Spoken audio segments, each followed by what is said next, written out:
The Firearms Radio Network provides the bandwidth for this edition of the Firearms Insider Gun and Gear Podcast. Welcome to the Firearms Insider Gun and Gear Review Podcast, episode 434. This show is brought to you by Primary Arms and VZ Grips. I'm Chad Wallace, and in this show we'll be discussing a bunch of gear. We showcase guns, gear, and anything else you, as a gun enthusiast, may be looking for. We strive to evaluate products from an unbiased and honest perspective. With me tonight are your favorite two co-hosts, Tony and Rob. We were supposed to have a new co-host, but because, Zane finally realized that he's not going to be able to be here all the time. So Rusty, who's been on before, is our new co-host. He got called to work out in the Gulf, so his internet is not really working. So you get him. Yeah, it sucks. I think it was one step above Florida internet, but yeah. So he won't be here. But next week you get a new co-host. Our first sponsor of the night is VZ Grips. VZ Grips has been manufacturing handgun grips since 2003, with a reputation for quality, consistency, and innovation. Top-tier manufacturers choose VZ Grips. They come in a variety of styles, patterns, colors, and are manufactured from proprietary G10, micarta, or carbon fiber.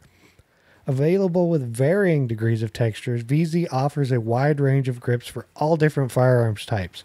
Made in the USA, VZ offers you more than just the handgun grips. Our featured grip this week is the CZ75 Tactical Diamonds. So as you know, you need a CZ75, and they're basically diamond-shaped grips. So you can check those out and all the other grips at vzgrips.com, and use the code GGR15 and you will get 15% off handgun and rifle grips. So, Rob, Tony, did you guys do anything in firearms? No. Okay. Tony? I'm not counting dry firing and training. Yeah, just the normal stuff that most of us try to do every week. Yeah. So I did. I sent you pictures. I think I did what everybody else in the gun community tried, or at least the pictures did. I tried. What is it? The Greenwood Mall shooting, or the Dickens drill? The Dickens drill, or something like that. The Dickens drill. What the hero from the mall shooting was able to put 8 out of 10 rounds onto the bad guy at 40 yards. So of course I attempted to do that, but I only had 25-yard indoor range, and I wanted to take my SR-22 handgun out and have some fun with it anyway. So I, of course, all rounds on the body at 25 on the Q target. It was easy enough, but again, it's only 25 yards and not 40. And then I did some headshots. First set of headshots were all in a really tight group about the size of my hand beside the head. So I had to readjust my grip. And those were only 10 rounds off target, actually. So, and I ran 2 boxes. So it was 110 rounds total I ran through the gun, and I only missed, again, one group where my sights were off when I was shooting at a head target on the head on a Q target at 25 yards. Yeah, I adjusted, but it was fun. It was fun being at the range again, meet some cool people again, the guys at the range. Met another one of the shooters from NJ Sharpshooters. He was there checking. He just installed a Trijicon Red Dot on his handgun and was actually trying to adjust the sights. Nice. Yeah, so, I tried that. I tried that. That's what I did. Oh yeah, I tried that drill too. Ran it with a few different guns. I, of course, only was able to get like 27, 28 yards because the bay I was in, all the rest, the long ones were taken. So I ran it using a small size USPSA target. I mean, if you know USPSA targets, it's basically half size to simulate a smaller target. So, and I was able, it's pretty hard to do with like a G43 because of a reload. I tried it with that. And I was getting like 20 seconds because of the pocket reload just screwed me up. And I didn't practice it. It just was, that's what I did. Oh, yeah. Yeah. And then I ran it with a Glock 19 size with a red dot. It's actually the Primary Arms red dot that's on that one. And then I didn't get any headshots, but all 10 shots were on target in like under 12 seconds. Yeah, I know it was 25 yards with a reduced target, but I had 3 seconds to spare. So I'm pretty sure I could do it at 40 yards on a standard size target. Oh yeah. I forgot the time frame. If people don't know, it's 15 seconds, 40 yards, 10 shots. From concealment. That's the drill. From concealment, cold. That means you don't get to practice. You don't pull it out. Check yourself. See if you can do it. It's fun. Yeah. It's fun when you can hit. It's fun to realize, and I've said it before. We've probably said it on this show. You have to know what you're capable of. Yeah. Just guessing. Think about it. A 40-yard shot in a crowded mall, and you don't know if you can do it. That's not the time to try to figure out if you can do it. Yeah, exactly. Figure it out on the range, and if you can't, at least you have a goal to practice too. Well, they also want to find out what you can do. What is your envelope of performance? Is it 7 yards? Cool. At least you know it's 7 yards. Either run away from this mall shooter or see if you can get within 7 yards of him, because that's where you're golden. Right. And you have to know if you carry, and if you carry, you have to know. You really have to. What you're capable of, what your draw time is. Yep. All of that, you need to know it. All right. End of training session. I just wanted to get that out there because that's what I did in guns. And people kind of sort of need to hear that sometimes. Yeah. And that's the thing is, it's like I don't consider myself a great shooter. Maybe okay is what I would consider. So, that helps. But it's fun to do just to see if you can do it and know your limits, like Tony said. So there's also other news that I just learned about this morning. Tony was on this podcast called The Gun Experiment. They were on here. Well, they dropped a new episode and it was me. I don't know why and of course I'm have the same problem Tony has, people cancel and they called me. So there is a link in the show notes to it. Of course, you can go to their Instagram page, stuff like that. They're good guys over there. So definitely go check them out. I don't know why you would want to listen to more of me. I did do a quick review of the Umarex air rifle that I have, which here shortly I'm going to do a full review on our website. So for the podcast. So, it was a good discussion, a good time. I did not beat Tony's time on their, run and gun or whatever, but I only partway cheated. So, cause I had listened to their previous episode, like literally like the day before they recording. So, but yeah, I didn't beat it. So Tony's still their reigning champ over there. I didn't want Tony to feel bad. So. Oh yeah, because that's utmost on our mind that I maintain that, because that's how I identify. That's right.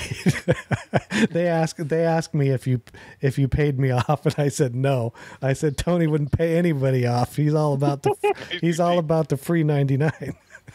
Yes, and actually, as I was laughing, talking about that's how I identify. No, I'm going to hold on to that because that's the only thing that has me and run in it, and I'm number one. So yeah, you leave that alone. Oh yeah, okay, you got me there. So yeah, that link's in the show notes, but like I said, you can check them out elsewhere. So as far as announcements go, you guys know pretty much all of them. They're in the show notes, affiliate links, or just deals that people have given us. So, but Bandwidth sponsor is our friends over at Patriot Patch Co. The new patch of the month is awesome. I don't have it yet, but they released it. It's like a tiki head god with Looks like Scar it's 17. some Scar 17 or something with a grenade launcher, and it says "Sun's out, guns out." So, And I'm assuming it's a Scar 17 because no one owns a Scar 16. yeah. Exactly. But now Rob's gonna pipe up and say, "I own one." I do. That's why they have one that's not patch of the month too, and I think it's like Moon's Out, Goons Out or something with the Tiki God. I don't know if it's exactly the same one, but that's out there too. So yes, definitely go check out Patriot Patch Co. and the Patch of the Month. They got some good stuff. So now, since Rob's here, hey, I got an idea, Rob. Yeah. Since Rusty's going to join us here in the future, we could have him read the disclaimer. Okay. Whatever you want to do. I'm just here. So Rob's like, I don't care. Because I got nothing else better to do right now. How dare you? Yeah. Why would you try to replace Rob? And we're not going to now. He said he's got nothing better to do. So, hey, Rob, you want to read the disclaimer so we can laugh at it? Yeah, why the hell not? The views and opinions expressed in this podcast are those of the individual co-hosts who do not reflect the official policy or position of the Firearms Radio Network and or their employers. This is not legal advice, nor should it be considered as such. Viewer discretion is advised. This is especially true on live shows. If we really had some moxie, we go ahead and just record me saying that so you can just hit the button and play it live on the show. I don't. Oh, man, that was the best read Rob ever did because he thought he was going to be replaced by Rusty. You hear that? That was a perfect read. It's just All when right, he Chad, gets. tell us about this new flashlight. Just when he gets it memorized, we go and try to take it away from him. Okay, so we have an. He's going to fire me and replace me with Rusty. No, that we replaced. He's T Zane's or Zane's replacement. We can't replace T Zane, so. Yeah, watch your lips. I didn't say anything about teasing. I did. Oh, I know. Yes, so I have an actual review, and this is of the PowerTac M5 G2 flashlight. So, as some people might know, a while back, PowerTac sent me one of their E9 G somethings. Basically, it's one of their flashlights, right? Well, I liked the flashlight. There were a few things I didn't like about it. Well, then they came out with their M5 G2, and I saw this, and I was like, I think that's the perfect flashlight for me. So I went ahead and ordered one because it's, high lumens, good candela, and it's in a shorter package. Waiting for Tony to say something. So there's that. But a little while later, since we actually have a PowerTac affiliate, through their affiliate program, they sent us another one. So not in the review, but for you guys listening, on Instagram, there's a post. You can go fill it out. And at the end of August, we are going to give another one of these away. I have it right here in box. It's brand new. It's not used like the one you guys get to see. So there. So the M5 G2's normal functions, pretty intuitive. Tail cap button turns it on or off. Has momentary on if you just hold the button down slightly. Button's recessed into the tail cap. And I'm glad that PowerTac did this over the E9 I had, because this one allows it to stand up on end, which the E9 would not do. So that way, if you need it as like a light to light up a dark room or something because power goes out or something, you can set it on a table and not worried about it falling off. I always like that. When I do say the button's recessed, there's still cutouts on each side of the tail cap, so you have easier access to that button, but still allows it to be somewhat covered. I will say the light is extremely bright. So on turbo mode, which is the highest output mode as you can get, it produces 2030 lumens and 27,225 candela. And this is the high mode. If you're watching the video, it's pretty darn bright. So because of the candela, the beam on this light's pretty focused. Not terrible, but it is. You can definitely see a spot at closer distances, but it's still good for lighting. It's good for lighting things up at longer distances. I do like the beam pattern because I'm pretty much pointing the flashlight where I want to see anyway, and it does give me enough spill to see a little bit extra. Let's see here. So it'll definitely light up a room when it's dark. If you do head over to the Firearms Insider TV and check out the pictures, there's some comparison videos of the light itself. As with a lot of flashlight reviews, I compare it to vehicle high beams because, you know, everybody pretty much knows what a vehicle high beam looks like, and then the light and stuff like that. So those are over there. Along with the turbo mode, the M5 also has 4 other brightness modes. Brightness modes can be cycled through with this side button here that's towards the front. You can't really see it in the video, but you get the idea. Side buttons located on the front of the flashlight. You just push it once for every time when you want to increase the brightness from Firefly to Turbo. Then once you go from Turbo, it goes back to Firefly. Whatever brightness you have the light set on when you turn it off is what it turns on at. So, like if you always want it on Turbo mode, just leave it there and you're good to go. There is also a strobe function that by using the side button. You have to hold the button down for about a second, and then the light starts strobing. And, you know, and then of course when you want to turn it off, just tap the side button again, and it returns you to the regular light function.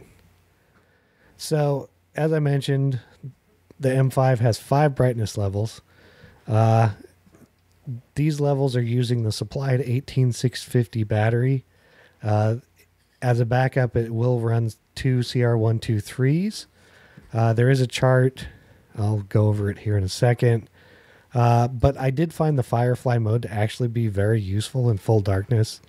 It gives me just enough light to see what I'm looking at, but not too much to be blinding. I think it would make a good task light under a night vision or something to that effect. I usually end up using the medium setting for everyday use, and then I turn it on the turbo mode before I turn the light off. That way, if I need to use it as some other type of light, it's always on the turbo mode or the highest mode. With the modes, the Firefly is 0.51 lumens, the low is 65, the medium's 260, high is 850, and then the turbo we already went over at 2030. The strobe is also equivalent to the turbo mode. So the M5 G2 pretty much comes with a lot of the standard EDC light features. You know, removable pocket clip. This one can be swapped from the top to the bottom depending on what you would like. I'm not keen on PowerTac's pocket clips. They are a little flimsy in my, you know, basically I think they're flimsy. If I caught them on something, I'm going to bend them, or it pulls off the light fairly easily. So that's pretty much my biggest complaint about the PowerTac lights. But I typically don't use a pocket clip because I just throw it in my pocket. So, you know, it's not that big of a deal to me, but to other people it might. In the box, it also comes with a wrist lanyard that hooks through the tail cap, if that's your thing. To charge the light, PowerTac includes a magnetic charger cord.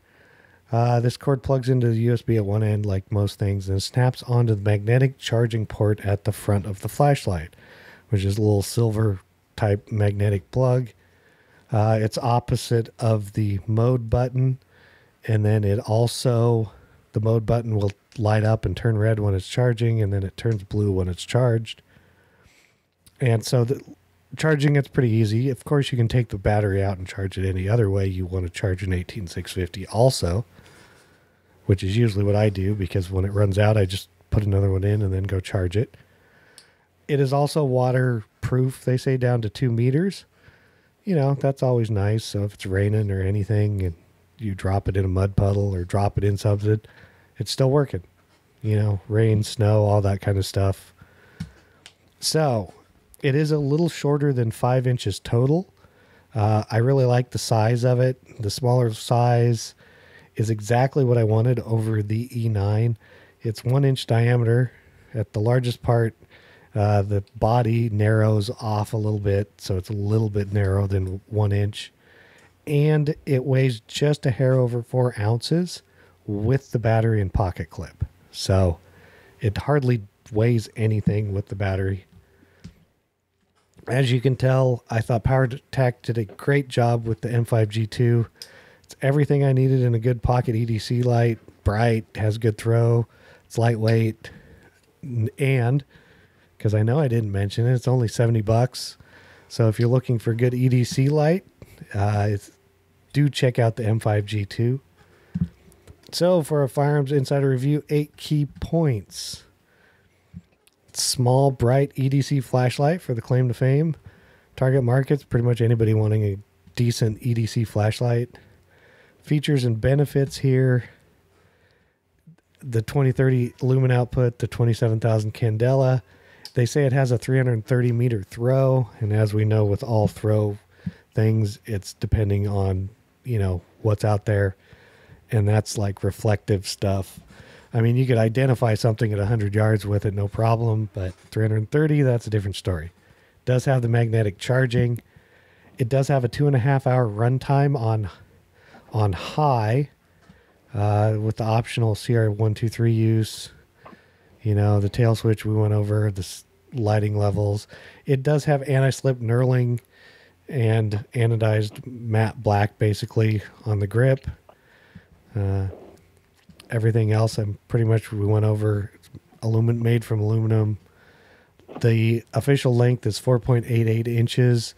The bezel diameter is 1 inch, and the body diameter is 23 millimeters. So, if you're looking for other finishes or options, what? What's 1 inch? This part. What's 1 inch? This part. The head of the flashlight. Head? Yeah, the head of the flashlight is 1 inch diameter. The rest of it is a little under an inch at 23 millimeters. So I don't know what that amounts to, 0.9 inches probably. So you can check out their other models. There's what others are saying. There's a video review link in there. Price point, like I said, MSRP is $69.95. If you use the code GGR, as of right now, it takes 15% off, so it comes to a total of $59.46. So if you need it now, you can get it from PowerTac or Amazon. Our rating, pros, it's bright, uses an 18650 battery, can stand up on the tail cap, has momentary on, has the ultra low setting, and the physical size. The cons pretty much are the pocket clip. So for a score, I gave it 8, which is great. So now, Tony, Rob, you got any questions on it? You got any questions, Rob? Because I got a couple.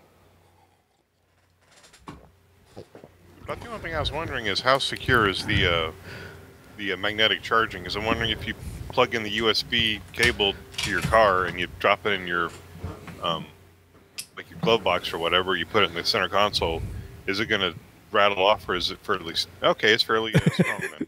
Gotcha. Yeah, I'm holding it up by the cord on the video, so if I shake it really hard, it'll fall off. But yeah, I mean, okay, so yeah, that's cool, and I like the fact that it retains your last setting when you turn it on and off. I mean, it sounds like a nice flashlight for $60 or $70. Yeah, and that's the thing is, I was like, I like the old one, the E9, which is more they say it's more their tactical light, but I was like, it's too long for what I want. And they came out with this, and I saw them, and I was like, I'm just going to buy one and see what happens. Right. I was like, for $60 or whatever, I was like, hey, why not? So then, of course, yeah, I had a couple questions on it, but then when you told me about the size, because this is the Streamlight ProTac HLX. Right. And its body is 1 inch. So that's the size of this. Right. And this is the head, obviously, which is much bigger. Yeah. This is the Nightlight 850. So it's, again, much bigger. These are both larger. Right. I think yours is the size of just the body of the Streamlight. Probably. Well, here's something. I'll hold it up to the camera so Tony can see it, or if you're watching the video. It's essentially, this is a bolt carrier, an AR bolt carrier Holy group. crap. Wait a minute. A bolt carrier to what? AR-15, standard 5.56 carrier. Dude, that thing is small. Standard 5.56 carrier. So it's, Okay. yeah. And because it's the body of this is about the same diameter as the bolt carrier. So Okay, then. compare it to All gun right, now I'll parts. get some idea how small it is. All right, my other question is this. Does it have a bevel that makes it harder to stop rolling if it's on a desk or on a table or something without having the Clip on it? pocket clip in it? No, it does not.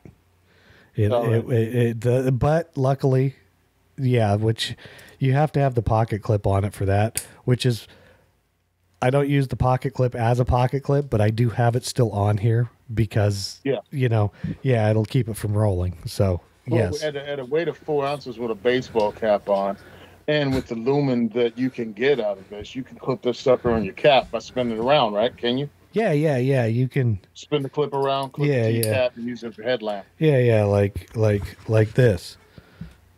Yeah, because you don't want a much heavier one because it pulls your cap down. Exactly. So, all right. Seems to be a good size for EDC light, and then with the high lumen output, especially on turbo. And here's the low. That's the low, but I'm shining it directly at the camera. And the low is that's the Firefly or whatever it is. It's like the Firefly. Yeah, you can barely see it on my hand. It's super. It's a half a lumen or something. Yeah, half a lumen. Yeah. So. All right, cool. Awesome. So that was the PowerTac M5 G2. Like I said, if you want to win one, go to our Instagram page and follow the instructions. Pretty simple. Like us, follow us, leave like 2 people's Instagram pages, or tag 2 people or something. Super easy. So, and we're allowing multiple entries. So tag 2 people once, tag 2 different people 2 other times. It's good with us. So, let's see. What do we have now? Oh, here we go. Primary Arms. I don't think Primary Arms carries PowerTac lights, but they do have other flashlights available. And Primary Arms seeks to provide you the best shopping experience for everything firearms. With over 13,000 products from your favorite brands, Primary Arms carries a complete selection of rifles, handguns, firearm parts, and shooting gear. Every order comes with a commitment to superior service, fast shipping, and an expert support team. Our Primary Arms product of the week this week is a handheld flashlight. It's the Cloud Defensive MCH EDC light. And I may have done that on purpose, but there you go. You can go check that out. Of course, it's way more expensive than the PowerTac light. So if you are on a budget, I would get the PowerTac. So you can sign up for Primary Arms newsletter and more by going to frn.deal/PA. And if you use the coupon code FRNKIT, all one word, you will get a Primary Arms gun cleaning kit with the purchase of a Primary Arms optic. So, product spotlight and discussion. First up is a fiddle case. Oh, wait. It's a gun case. It's Save Your Equipment Fiddle Master.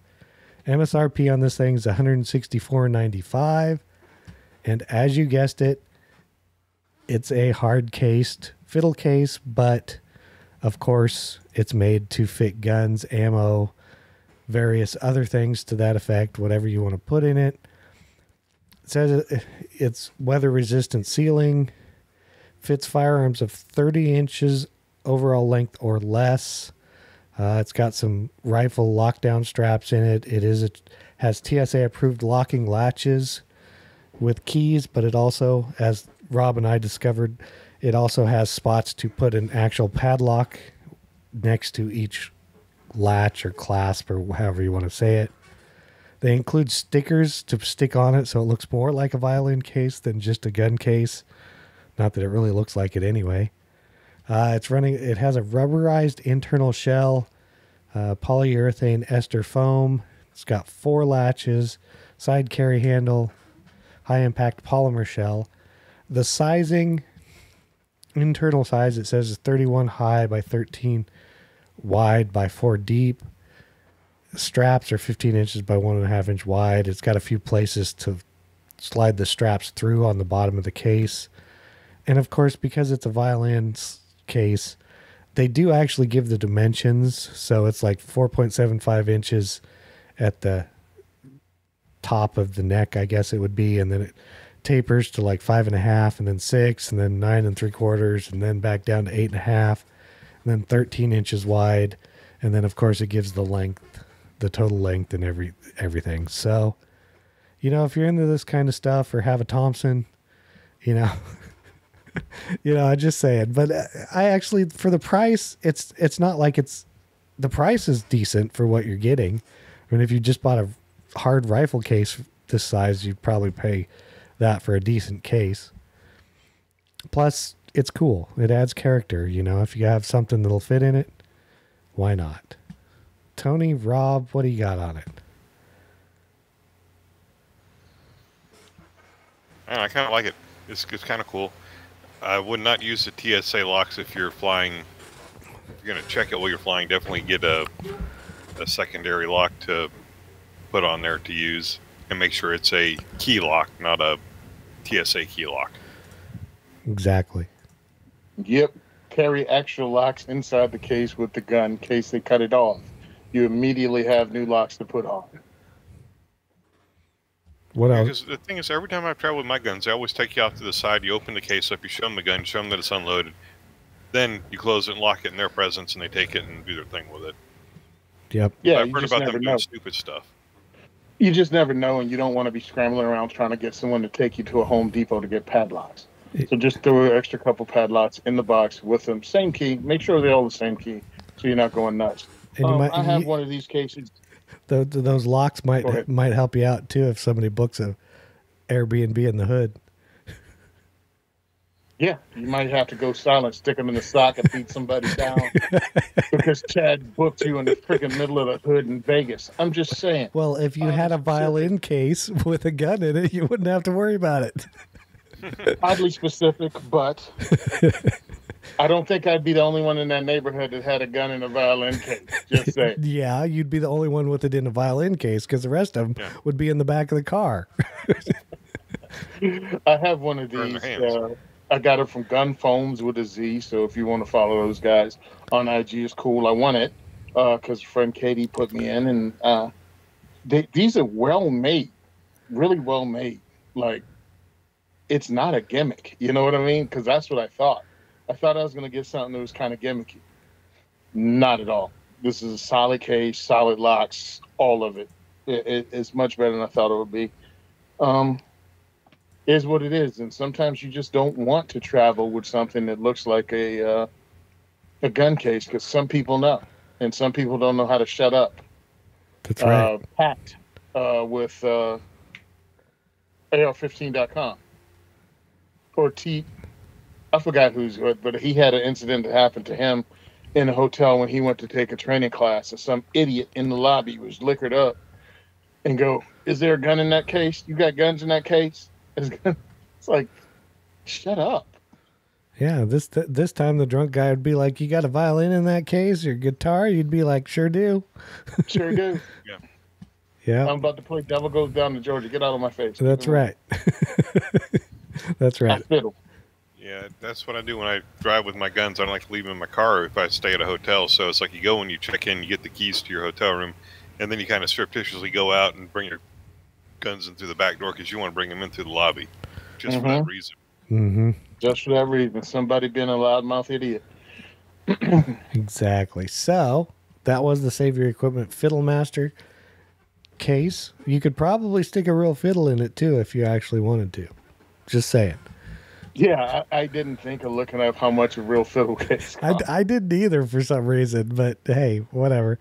So next up is, I mean, not really anything too much to discuss on them, but you know, I'll say our friends over at Angry Bear Sights, Angry Bear Arms have come out with tritium sights for pistols. They actually sent me a set of suppressor sights for that 320. I think there's a review of their sights on our website also. They make good stuff. They're steel sights. The first ones out are in the Tritium series line is for Glock series, either small frame, meaning 19s, 17s, basically not the 45 and 10 millimeters. And then they also have an option for 42s, 43X, 48s, those things. And essentially it's their standard rear sight, and it's so no tritium in the rear, just a tritium front post, essentially. So that's and right now on their website, they only have the standard series. They have MOS and standard. They don't have the tall suppressor height ones yet, but price is $65.95 per set. The front is 195 thousandths tall, and the rear is 200 thousandths tall with a 125 wide notch. And they feature a shortened front ledge on the front of the sight, so it fits slide cuts for optics. So if it's on something with optics, you don't have to worry about some of them will crash into it. You got to be careful there. So basically, another set of night sights, semi-night sights, because it's only the front dots tritium. But I like their stuff. It's a good price if you're just looking for a set of, good steel sights with a front tritium. Rob, Tony? Another set of tritium Glock sights. Pretty much. I mean, as long as they're well made, but okay. Yeah, but cool. Yeah, cheaper than some of the other companies out there. Or I should say less expensive, even though, I've literally have two sets of their sights, so I know their quality. Now, of course, I don't have a tritium front from them, but I'm assuming they're going to be just the same quality as the other sights. Yeah, I mean, because I don't think it's really saving money if it's not good sights. You know what I mean? Yeah. Like, then I could have kept the plastic ones on if they were going to suck or break or whatever. Right. Because I'm one of those people that I still have the plastic rear sight on it. Hey, yeah. Freaking works. Yeah. I've racked it off for other stuff. Have I done the stupid beat into a pole to it? No, because that's not realistic in any way whatsoever. I'm not testing gear, I'm using it. I just happen to break everything. I don't try to break everything. Exactly. So, yes, as we said, that is the Angry Bear Arms tritium sights. A lot of this stuff. Tony, that's your next two-way T-shirt. I just happen to break stuff. I don't mean to break it. Yeah, this is talent, not effort. That's right. Well, Tony needs a shirt that says gun control. I just happen to break it. I want to break it. Exactly. So next up, like I said, this is pretty much a gear heavy show. No guns in it really. So Midwest Industries has brought a new handguard out for the Benelli M4. MSRP on this is $184.95. Tony had a good question, but we'll go to that later. Of course, and here's the answer to Tony's question, which we don't know for sure, but it says compatible with Benelli M4 and clones. So, we just got to read what it says here, and we answer Tony's question. It is M-LOK compatible, has M-LOK slots. It's 6061 aluminum. It's hard coat anodized. They say it's a 5-slot polymer M-LOK rail is included, which meaning it's a pick rail that's included to go in the M-LOK. They say it's dehorned, deburred. It is 12 inches overall. It's 8.7 ounces installed. Of course, it's 100% made in the USA with a lifetime warranty. And they have it on an M4. It looks good. I like I mean, if I had a clone or an M4, I'd consider this because it's a good looking handguard. I think it's nice that, it's got plenty of M-LOK slots on it so you can mount lights and stuff like that wherever you might want to. Tony, Rob, it's not much to this either, but what do you got? All right, a couple things. It looks pretty cool. I don't know. Yeah, it looks cool, but truthfully, for putting the light on this thing, it needs to extend further. I mean, that's what? 6 inches down from that muzzle? Yeah, More than that's probably about right. Yeah, or more. if not more. So I don't know what kind of mount I would need to go from the end lock to make it not have half the gun in shadow. I mean, it's going to cast shadow Yeah. completely. I'm going to lose a wall with as much shadow as this thing's going to Unless cast. you got something to mount the flashlight on the barrel or on the tube. Right. Yeah, so what am I doing with this? I have no idea why they're 60, 65 unless it's just less expensive. Because I was looking at the weight too. My understanding is 6061 aluminum works fine from a lot of AR handguards or that also. 7075 is a little stronger. They seem to weigh close to the same, but 7075 is more expensive. Okay. And I think it's kind of I mean, I don't know what I mean, it's cool and all, but I'm like with the M-lock back there, because all I think about is actual light. I'm not thinking about a laser. Yeah. And I'm like, that's kind of far from the muzzle. I'd still end up clipping it onto the barrel or the magazine. Or the magazine too. Yep. So pretty much it would serve no purpose. Right. Other than look cool. Right. And then that's the thing is, and it's 12 inches and it's, unless you have a short barreled shotgun or something, you're looking at 18 inches. So you're exactly right. It's 6 inches. The end of the handguard is 6 inches from the muzzle. So yeah. I mean, what am I going to put onto an old school mag light with the D batteries? Yeah, that would be long enough to stick on that baby. Yeah, man. I mean, gonna work. You don't need an M-lock slot for that either. All you need is some black duct tape. Oh, why not? Worked in the day. Hose clamp, duct tape. But yeah, so I mean, it looks cool, but now again, I've discovered that for me, it would serve very little purpose. Yeah, I got you. So now that you know the good and the bad with the Midwest Industries Benelli M4 handguard, but it does fit clones supposedly, so that's the one plus. Next up, we have the Extreme Tactical Gear beanbag. This is not the beanbag that you're thinking for like to rest a rifle on. This is a different kind of beanbag. The reason I put this in here was because I actually have one now, and I like it. MSRP on these is $32.95, and essentially they are a 5-inch by 5-inch by 5-inch square bag with, a handle and other stuff. So, it's made from 2 layers of 1000D Cordura fabric. They use a stabilizer between the layers to give it some stiffness, but not too much. It's got Velcro to put ID patches, or whatever else on it.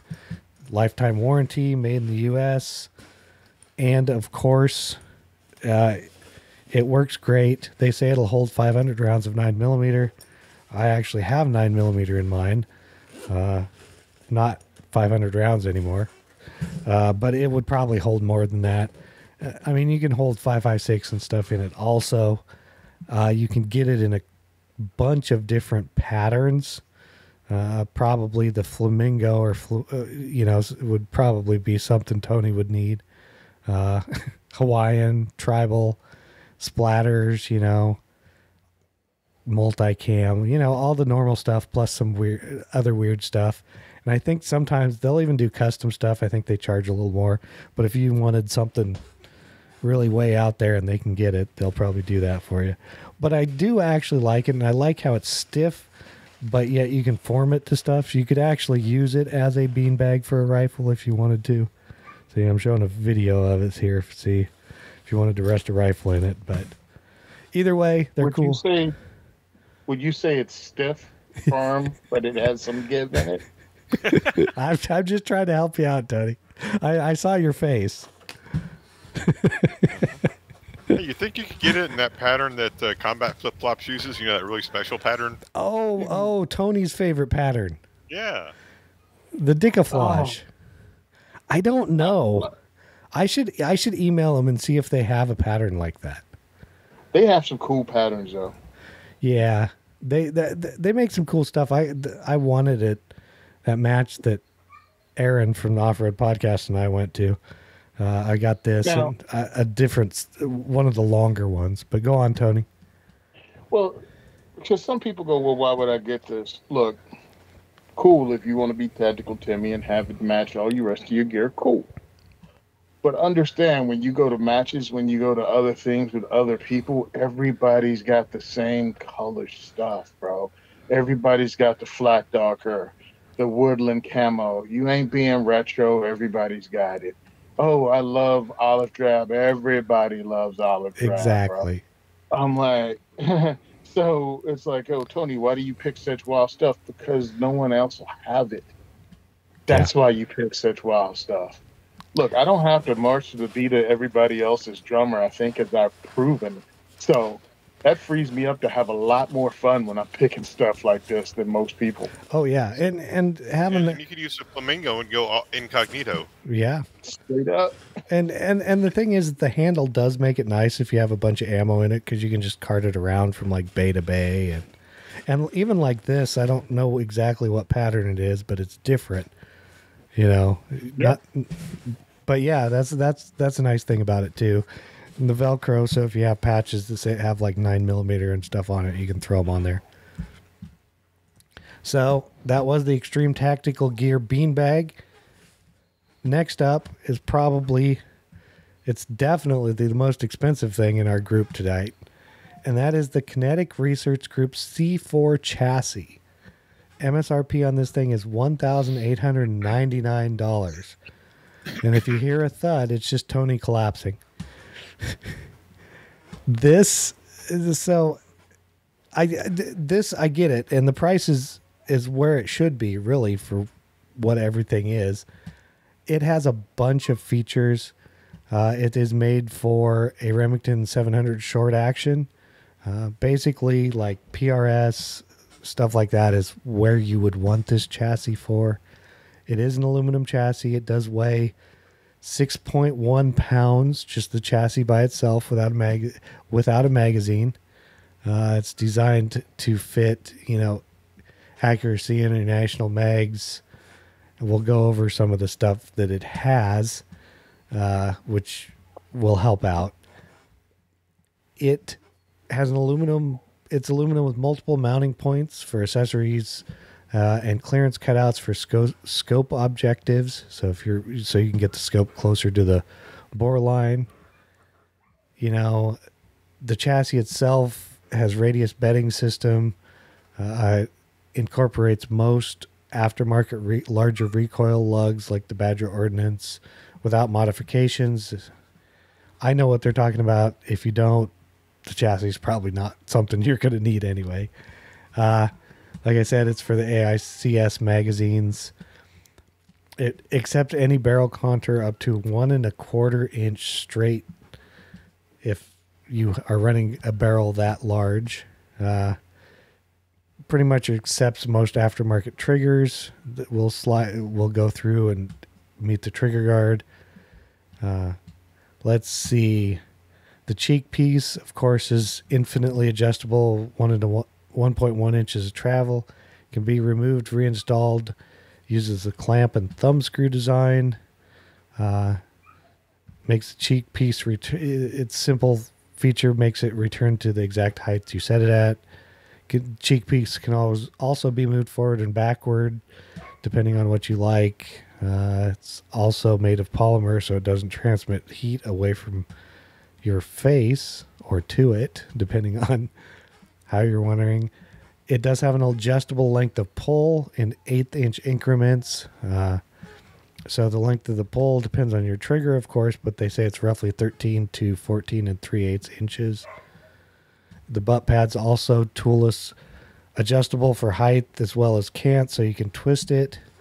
Then it also has a bunch of like M-lock slots, and they have a video that's kind of cool if you go watch it. It explains what kind of, like, not just M-lock slots, but what kind of system they use, other systems. It's got an integral full-length Arca rail.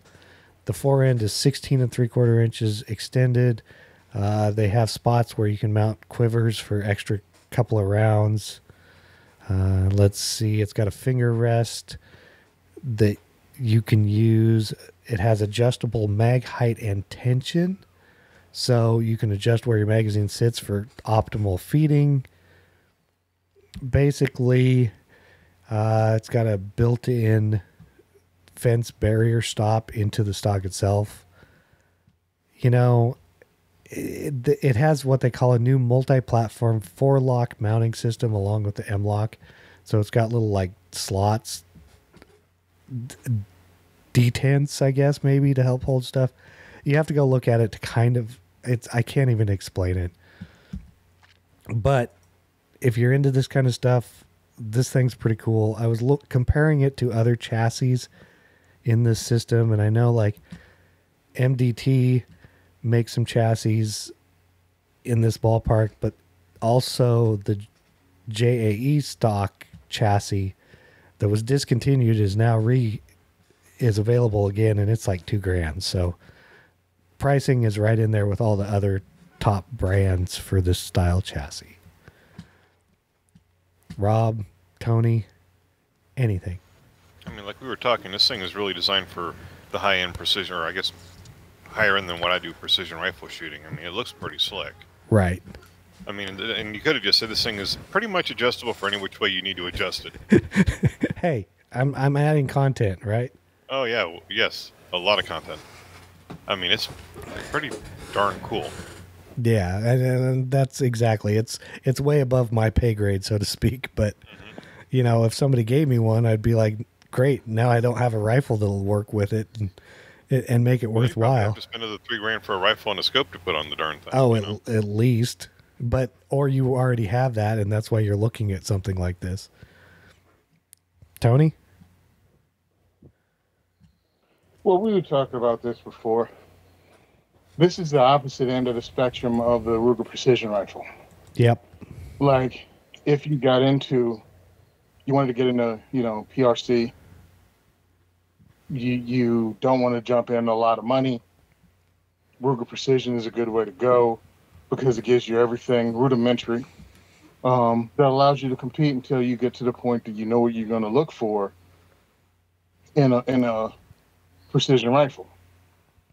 I'm watching a video on this thing, and I've watched the other things that they did and other products they make, and this is like a combination of all the ideas. It's like they just started and went, what is everything we can put in this thing? Mm-hmm. Like anything anybody could ever think of, including what I think they call a match saver, or putting a quiver on it to have an extra 2 rounds. And you can determine whether you want those extra 2 rounds in front of the action or underneath the action. So you work it, pull it, and push it in. It's crazy, dude. So this thing is sort of everything you can do in precision rifle. So yeah, it's at the top end. It's the ultimate precision rifle chassis. And it's going to cost what it's going to cost when you're at the top of the line of a product line. There you go. I thought it was just really cool because as you're going over it, because we think about it and we talk about it, and I mean, I know us as dudes talk about, well, what would make this great? What would make it even better? Of things we actually use, and they did it. So I think it's pretty cool. Yep, me too. I just didn't realize how much these crap weighs. Yeah, they're not light, but then when you look at the stuff, you're like, they're not putting lightweight barrels and lightweight actions in them. These are and they have slots built inside the handguard that you can add extra weight. Yes. Like all throughout this rifle, they have the means to add extra weights to the rifle. Yeah. I realize I don't want to get in a precision rifle. I'm the opposite. I want to take all the weight away.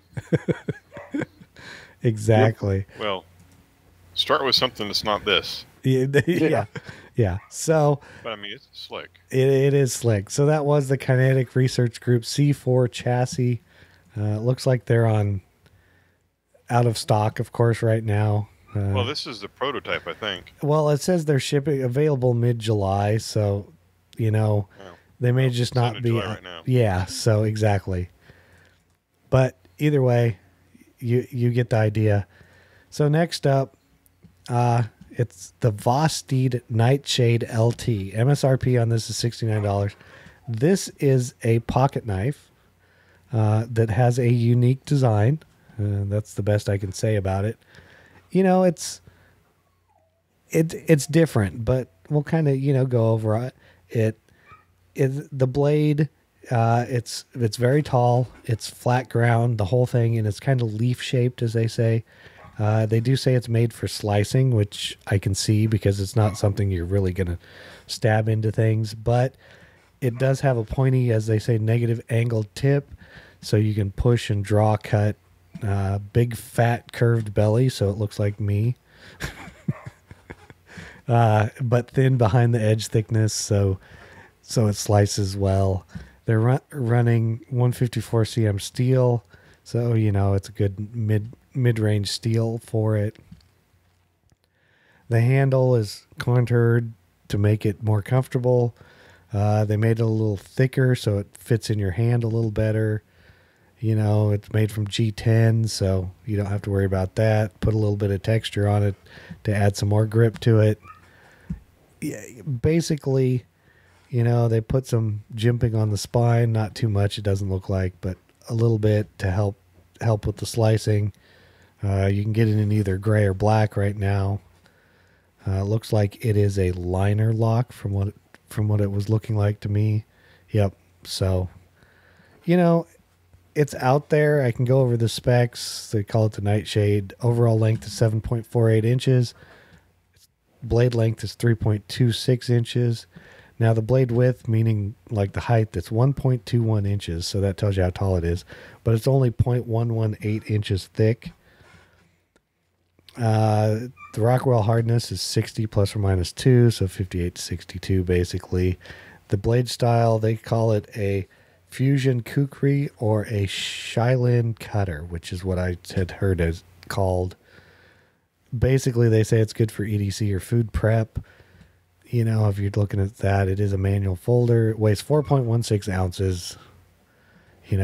Handle is 0.89 inches width-wise, so tallness. It doesn't say the actual width. So there you go. Like Rob and I were kind of talking about it. It's like, it's different. You should really go. It has a deep pocket clip if that's in a hole for a lanyard, if that's your thing. I do not believe it's reversible, so you get right hand tip up carry and that's it. But if you're like, Rob was like, well, you could take it camping or something, be a good camp knife, not like fixed blade, but just to like cut up food, whittle away while you're sitting at the campfire or something like that. But, other than that, I don't know. It seems okay. Tony? So I checked this out because it had a familiar blade shape and they also call it a Nesmith blade. It's a broad, flat leaf type blade. Right. It's good for slicing stuff up. So I have a Revo Nesmith here. I just couldn't find it because, again, I'm between houses. I like the blade. That flat steel blade is really good for food prep. It's good for other stuff. This is the more extreme, like bend to it, kind of like a kukri hook. I don't think you're using like a kukri because it's a 4-ounce knife. You're not swinging this to chop a limb off. No. But what it allows you to do, in my opinion, is cut stuff up on a cutting board without your hand hitting the board before the knife blade finishes the cut. Right, especially if you're slicing, on a cutting board, the curve allows it so your knuckles don't hit the cutting board. Exactly. So I was looking at the tube because I pulled up the Revo over on Knife Center, and it's like $66.50 and it's made of D2 steel. This has about the same kind of steel. Both have the liner lock, deep pocket carry. So same. I think it's pretty cool. I think there's an attractive knife. They have a more expensive version of this made out of, 154 steel? Or a different steel? Yeah, and I think it's slightly larger too. Yeah, it's a different steel, and this is made of 154. So if you want to even upgrade this, because it also has brass bolsters, it has it's a definite upgrade on this one if you want to upgrade from it. But I think they're cool knives. They look good. Again, I have something similar, and they're great cutters. I don't know that 154 CM steel that much. I don't know if I have anything in it or not, but I know D2 lasts a while. The edge lasts a while. So go with this. If you want another EDC with a deep pocket carry, and again, it's only 4 ounces. Yeah, it's not like it weighs a lot. Heck, a flashlight that I have weighs that much. Well, that's why I look at people and they're like, how do you carry all that stuff? I'm like, it's 8 ounces of stuff between 2 adults' pockets. Exactly. I have a knife on one side and a flashlight on the other, and each one weighs 4 ounces. My keys weigh more than that. Yeah, some people have, especially now that it's something people want to do. Your watch weighs about that much, if not more. Oh, it probably does. There's a reason I don't carry this, ZT is it's a great knife, but it's, it's heavy. But to have a 3.5-inch blade that you can use for food prep, cutting open boxes, stays sharp for a while, and doesn't cost a lot of money in case you do lose it. Now, my only question is, how tough is that pocket clip? Because again, as we all know, a pocket clip that kind of sucks is just going to get caught on something and bend. Yeah. Yeah, it looks comparable to like the Civivi pocket clip they have. I mean it looks about that, and I haven't killed either of those yet, so. But yeah, the pocket clips are always kind of questionable. And it's really good that we have this show that we beat up and break everything. At least we can look at stuff. Yeah, and that's the thing is I'm notorious for catching pocket clips. Heck, I caught the freaking discrete carry concept clips on one of my holsters and bent those things, and that's not an easy task to do. So yeah, and it looks very similar to like the Civivi clips I have, so I think it would be okay. Rob, you got anything on it, or should we? Yeah, it's a cool pocket knife, and like we said earlier, it's good for like slicing stuff. So if you're going camping or you're at the beach or wherever, you can just cut stuff up and not worry too much about it, But Gotcha. So that was the Vosteed Nightshade LT. Not a whole lot more to say, Yeah, exactly. So we don't have any more listener feedback. Of course, you can always send us some. Did he say what? Did we say it was good looking? Did we say it was good looking? I don't know if any of us said that. Yeah, it's an attractive knife when you look at it in the color. I have no idea what kind of picture they took for most of the website, but when you actually watch videos and look at knives, it's like the scales is actually 2 different colors. Around the pivot is actually gray material. That's the same material. It's just the handle's black. And that one circle right around the pivot is actually gray. Oh, okay. So they put some work into making it not look bad until they took pictures of it for their own website, and it looks like garbage. Yeah, they don't look great on there. So, okay. So, we don't have any more listener feedback this week, so you can always send us some, which means Tony will tell you about what's going to happen here in a couple days, or, if you're not watching the live show, then you missed it. You should follow Tony. If you're not watching the live show, you're just not living life to the fullest, because this is awesome live. You get to watch our genius work. Anyway, on the 28th, on the 20th of July, which is Thursday, this coming Thursday is the next diversity shoot. We're having it at the Union Hill Gun Club in Monroe, New Jersey. If you want to purchase a ticket, please go to Simon Says Train on Instagram, Simon Says Train on Facebook. The second is for everyone on Facebook, or second for everyone, using numbers for both, second for everyone, on Twitter. And we have the links directly to purchase a ticket. Can't wait to see you there. We're going to have food. We're going to have fun. We're going to discuss freedom. We're definitely going to be talking about the mall shooting at the last mass shooting where we're stopped by a civilian with a firearm. We're probably going to be talking about New Jersey carry and how to legally do it and what you have to go through. So we're going to have a lot of discussions at this week's Second is for Everyone Diversity Shoot. Please buy your ticket. Really appreciate it. And if you can't get there next week, how's this? On August the 11th, it's the one after that at Gun for Hire Range in Woodland Park. So those tickets are going to go on sale on the 29th. So Friday morning. When the show releases. Friday morning when the show releases, the ticket's going to release for the diversity shoot in Woodland Park. It's going on in the middle of August. So keep up with us. Follow me. Follow me on Eventbrite. That way you're made aware of whenever I host one of these events. Thanks a lot.